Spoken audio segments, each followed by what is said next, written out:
శివుడు లోకనాథుడు అంటే సర్వేశ్వరుడు, సర్వరూపుడు, నీవాడు నావాడు కాదు, మన అందరి వాడు, మనందరికీ ఒక అండగా నిలబడేవాడు శంకరుడు. అంటే నీ మనసు విశాలంగా ఉంది, నీ మనసు యొక్క ఆలోచన పవిత్రంగా ఉండి నువ్వు ప్రతి ఒక్కరు మంచి కోరుకున్నప్పుడు శంకరుడు నీ పక్కనే ఉంటాడు, నిన్ను వదిలిపెట్టి వెళ్ళడు.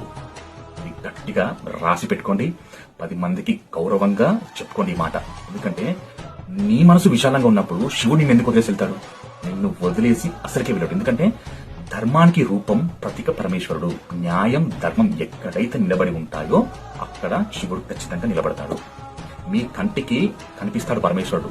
ధర్మ రూపాలు ఎక్కడైతే నిలబడి ఉంటాయో సర్వేశ్వరుడు చుట్టుపక్కల తిరుగుతూనే ఉంటాడు. అదే లోకనాథ్. అందుకే ఈశ్వరుని స్మరించిన ప్రతి ఒక్కరూ శివుడి యొక్క భక్తులే. అంటే నేనే గొప్ప భక్తుణ్ణి అనే అపోహలు ఎప్పుడు బ్రతకద్దు. ప్రతి ఒక్క మనిషికి చెప్తున్నాను, శివుని స్మరించిన ప్రతి ఒక్కరూ శివుడి యొక్క భక్తులే. శివుని స్మరించినప్పుడు గొప్ప భక్తి అనేది ఉండదు.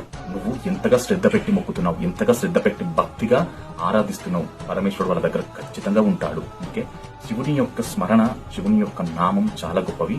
అవి మనము చాలా శ్రద్ధతో, మనసు విశాలంగా, మన మనసులో ఏవి ఆలోచన లేకుండా కేవలం శివుడికే అర్పితం చేసి మనం స్మరించాలి. అదే శివభక్తి. హర హర మహాదేవ శంభో శంకర.